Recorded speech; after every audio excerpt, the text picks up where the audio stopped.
Let's start by defining procrastination. Procrastination is literally a coping mechanism. And you might wonder, but why is it a coping mechanism?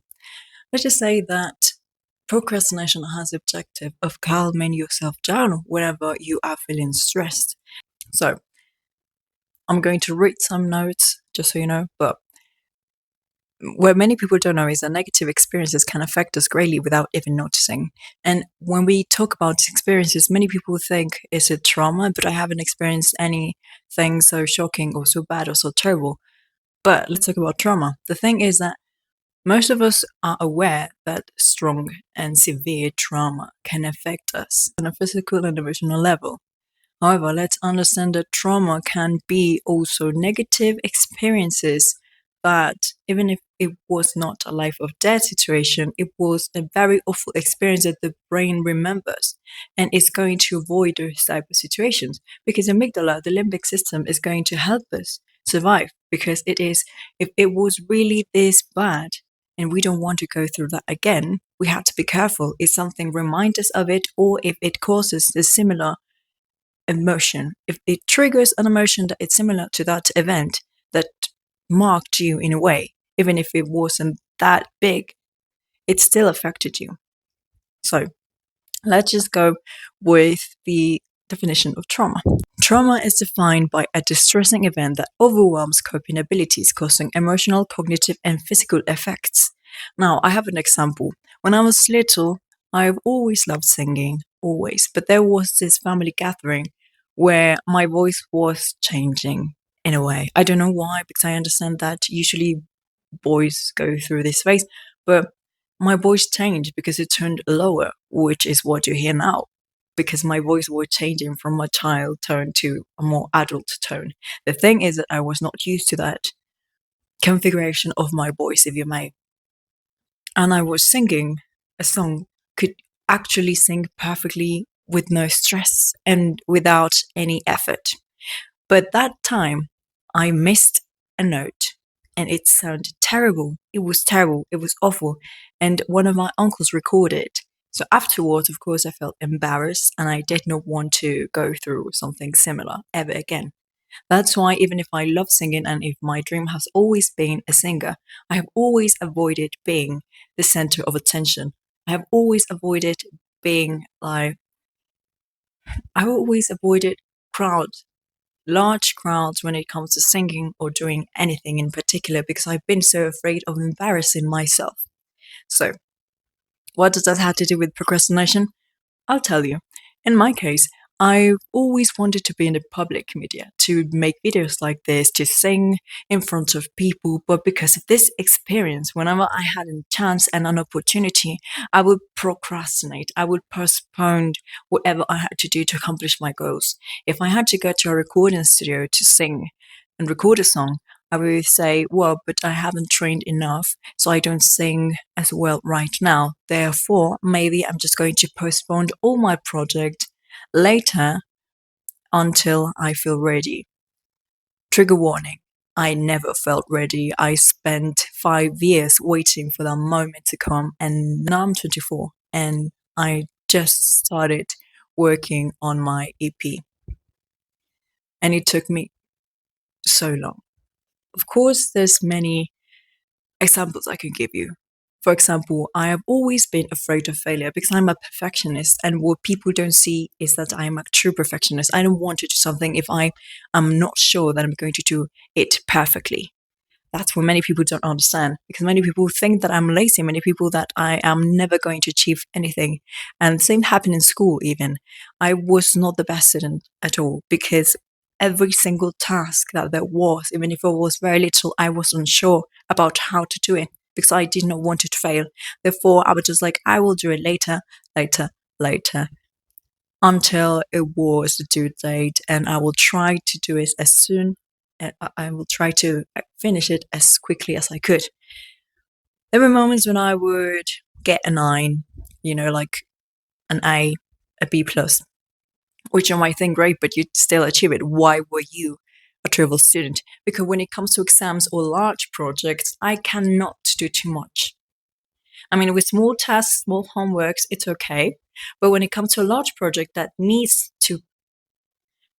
requires more steps, such as planning and figuring out what is it you're going to do, what do you want to do, how are we going to do it, and step by step of the how.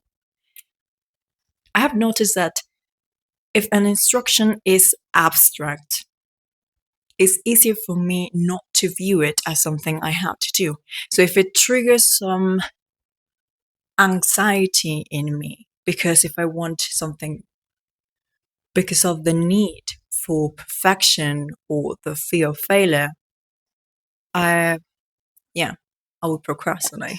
Another example is I want to save money so I am able to buy my own home because yes, right now I'm living with my parents and I'm really into finding my way to independence and being able to have the life I want, but on my own, which is very challenging, not impossible. But the thing is that I would say I just want to save money.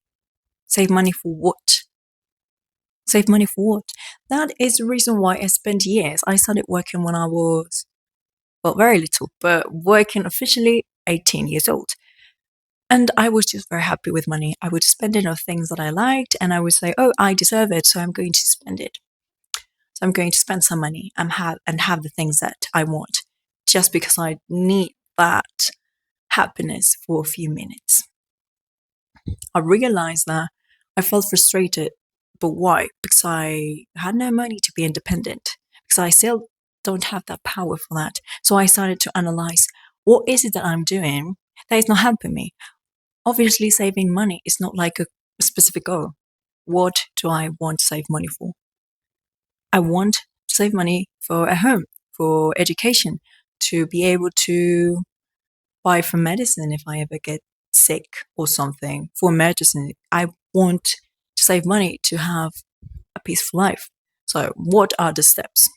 Because you have to be very specific. Sure, you want something, but how are you going to get that to? How are you going to get to that? It's very important. So, back to explanation. Trauma makes the amygdala overactive, heightening fear response, while weakening the prefrontal cortex, which is the logic, literally, and the hippocampus is the memory. This imbalance leads to poor emotional control, flashbacks, and difficulty from distinguishing safety from past trauma. And this is the reason we procrastinate, even if we know it is bad for us. Because let's just say that you have this experience with being terrible at writing essays and you usually fail and you have an upcoming essay to deliver in a few weeks and you just say, I'm just going to do that later because I'm not that good and I'm going to stress myself. And just by thinking about the task, you're just like, oh no, I feel awful, I feel terrible, what can I do? Because it's not laziness. Because if it was laziness, you would do absolutely nothing with your day. But people start doing things like cleaning their kitchen, they start to cook, they start to learn a new language, for example, in my case, or read a new book. So it's not laziness, it's that you want to distract yourself from that thing that is stressing you out because the brain, already with the trauma, accepts this like stress and understands this stress situation as we are in danger. We had to do something. We had to calm ourselves down. So let's do something that make us feel good. And that is a moment when you binge watch Netflix show, when you start scrolling for hours and hours on social media. But what happens at the end of the day, you get nothing done, or the due date is close and you feel more and more stress. So this stress and this negative like feeling of guilt because you haven't been responsible or etc. is going to get worse if you keep postponing things. So, to summarize, the brain is so smart that it protects us from harm. And that is why if we see a task, it protects us and it wants to distract us. Another thing that we had to know is that procrastination is more common in impulsive people with low self-esteem, or perfectionists like myself. It's linked to negative emotions such as anxiety, depression, lack of structure, certain traits like high neuroticism or low consciousness. To be honest, I think that the first step to stop all of this that is affecting you is to understand why is it happening, because a lot of the time we are the ones who generate our procrastination phase on our own. Sometimes we don't need a task. We don't have anything to do, but we end up doing nothing that benefits us. But instead, we just do things that make us feel good or okay for the moment, but that doesn't last. So I think it's very important not to blame yourself, just to understand what is happening in your brain, because having compassion toward yourself, understanding what is going on, makes it easier for you to have like this self-love, working on your self-esteem, and little by little believe that you can face certain stressful situations or moments that can cause a fear reaction. Let's not forget that changes take time. It requires patience, effort, and discipline. Because if you give up easily, you're not going to get pretty far. But also be kind with you in the process, because a lot of the time people push themselves too much. But it's a balance. Of course, you're not going to treat yourself like a baby or oh, you pretty little thing, you weak little thing. You cannot do this now, but you can do tomorrow. No. It is I am deserving of a great life. I deserve great things, wonderful things. So if I love and respect myself, I am going to treat myself with love and respect, yet I'm going to be able to be true to myself and identify if I'm just ignoring my problems or if I'm just going back to bad habits. So here are things that you can do. How can I rewire my brain? All of this, I just want to know, that comes from therapists, neuroscientists that are very drawn to these functions of the brain to unlock your potential, etc. So I am going to list them in the description below, so you know that I'm not just getting this out of nowhere. It's scientific stuff. So yeah. First, CBT, cognitive behavioral therapy. To challenge negative thoughts and replace them with positive beliefs. For example, if you think, oh, I have an essay, but I'm terrible at it, I don't feel like doing it, just think, I can try to making a draft. I can try making a draft, and it doesn't matter if it's not perfect. I'll do my best. If it's worse and if it's terrible, and if I reread it and it's awful, or if I ask a friend to read it and it's just telling me no, it lacks structure, it lacks la la la la la, just accept it. Accept it. Let's make peace with failure. Failure and mistakes are those that are going to help us grow. If we don't learn if we don't learn what does not work, we cannot improve, and we're going to stay in the same spot for years and years. So let's just accept the fact that failure can be part of our process, and it is okay. So just accept failure, make it your best friend, and be like, you know what? It doesn't matter. I just learned what I did wrong, and I'm going to change a few things. And if I try again and it's awful once more, don't worry about it. Patience. Remember, patience. Be kind to yourself. Be disciplined, and just love yourself because you deserve it. So now, another thing. As I say, self-compassion. Practice kindness towards yourself to reduce self-criticism. I know that many people, especially perfectionists, and I know about that, tend to compare ourselves to other people and start wondering, why can't I do what they can do? Just focus. What are your strengths? What do you love about yourself? What do you love doing? Do you do things that benefit you? You should. There are things that can make you feel good and also benefit you. Just look them up. You can do self-care. If you try hard working on that essay for hours and, you got the response of it's not great, you had to correct this. Before doing that, just remember that it's okay to make mistakes. Just try doing it another draft, sorry, and just continue. After that, after working for a while in that task that you totally dislike, why don't you read a book you enjoy? Why don't you watch a movie or a TV show you enjoy while you do your skincare, or I don't know, while you drink a cup of tea? Depends. It varies from people to people. I honestly think that my happy place is just having a book and a tea. That's it. Another thing, get smart goals. By smart goals, it means break tasks into small pieces. The S is a specific. What is a specific thing you want to work on? Oh, I want to improve my writing. That's something specific. Okay, so got it. Something measurable. How can I measure if my writing is good? Just, you can even make ChatGPT your friend and say, hey, could you tell me what's wrong with this thing that I wrote? Could you make correction? Is there a grammatical mistake? Just, I mean, if you already have plenty tools from technology, use them. Use them, but for good things, not for ChatGPT to make you work, just to help you improve. Now, achievable, something that you know you're going to do. If you try to work hard on writing and it's something you totally hate, you are not going to be very effective if you try to make the Pomodoro a technique, because it's 25 minutes and then 5 minutes break. No, just maybe start with 5 minutes. 5 minutes. You have to start small because it is achievable. Or else, if you start thinking that it's very dreadful and it takes a lot of time, you are likely to postpone it again. But if you want to break the cycle, just remember that it's okay to start small.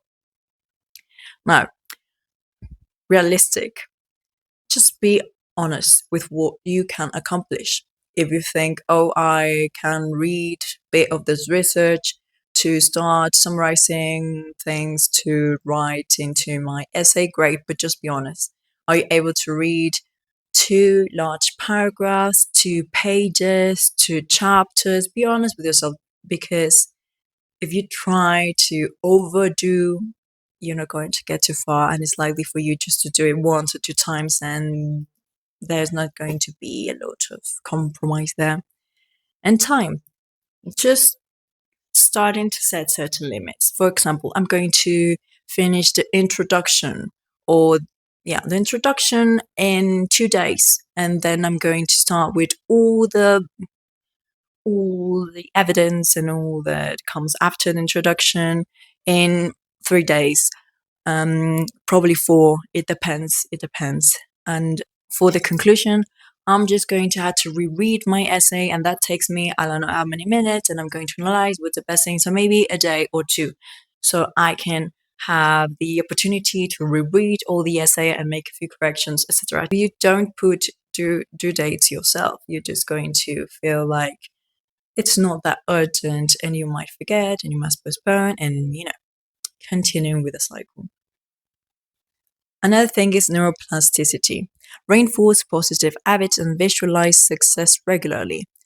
Probably if you want to improve writing, that means that you have to write a bit more. Therefore, after you write a paragraph, maybe get yourself that chocolate you want, maybe get yourself that Starbucks drink that is your favorite. Just something that starts to trick your brain into, oh, if I every time I do this, something great happens. Therefore, I want to repeat this experience. Just try doing that. Or just think about the fact that once you improve your writing, you're going to get good grades, and that's going to make you feel wonderful. Mindfulness. Use meditation to improve emotional regulation. Let's be honest, it's very important for us to regulate our emotions, because if we don't have any tolerance towards failure and we start feeling just so anxious, so sad, we feel like we just ruined our whole lives, it means that we had to regulate our emotions, because our emotions is kind of winning us over. Our emotions are the ones that are in control. And honestly, that's not how it's supposed to work. Mindfulness just helps you to be able to give yourself a pause, to focus on the things that you can change instead of just complaining or feeling terrible about your situation. And honestly, it has helped me a lot, so I do recommend it a lot. DBT techniques. DBT techniques. DBT is similar to cognitive behavioral therapy. However, it is recommended to those with BDP because with this type of therapy, the patient learns how to regulate their emotions with skills like distress tolerance, which is very relevant, and it kind of helps you a lot with mindfulness as well. Because no matter if you try so hard and you fail at something, you are going to be able to tolerate that and try a second time instead of just quitting immediately. Support network. Surround yourself with positive supportive people. Let's be honest. Who we hang out with says a lot about ourselves, whether we like it or not. It is very important for me, especially, that I had plenty of issues with irresponsibility, disorder, procrastination, etc. I really love to surround myself with very smart, intelligent, organized people that always want to improve. That is the type of, nobody's perfect. Of course, I'm not perfect, but being surrounded with people that care about their progress and care about being better every single day just gives this positive way of, I am not the only one that wants change. I am not the only one that is trying and is learning from mistakes. So that's something wonderful. And I do recommend it. Support groups are the best thing ever, because if you feel terrible because you were not able to do something, these people, especially if they're genuine and honest, are going to share some stories that are just going to provide you comfort and probably give you tips because they have been in the situation you are, or you might be the one giving the tips. Either way, I think it's a very healthy way to have connection with others. Now, the next one is not the favorite of many people. You don't have to be an athlete. It's okay if your goal is not to lose weight. It's perfectly fine. It is exercise. Like I said again, it doesn't mean that you have to lose weight or that you have to become an athlete and run 10 or run plenty of miles, kilometers, whatever it is, or that you had to lift plenty of weights. No.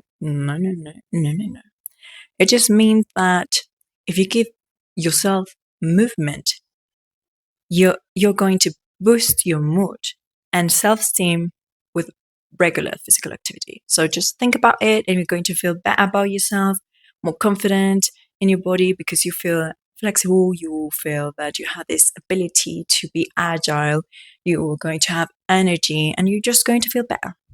Because many studies have shown, actually, so there's this very important individual who I admire a lot, Laurie Santos, a professor from Yale University, and she has studied about this, and there have been findings where people who only exercise without the need of medication for depression and etc., they have improved a lot just by exercising, just by having a walk, just by stretching every single day. So you should try it out.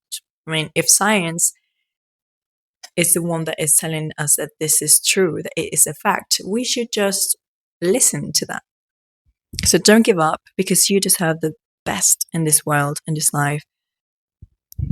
So just try these tips. Let me see how it works for you. And if you want more information, just follow me for more. Bye.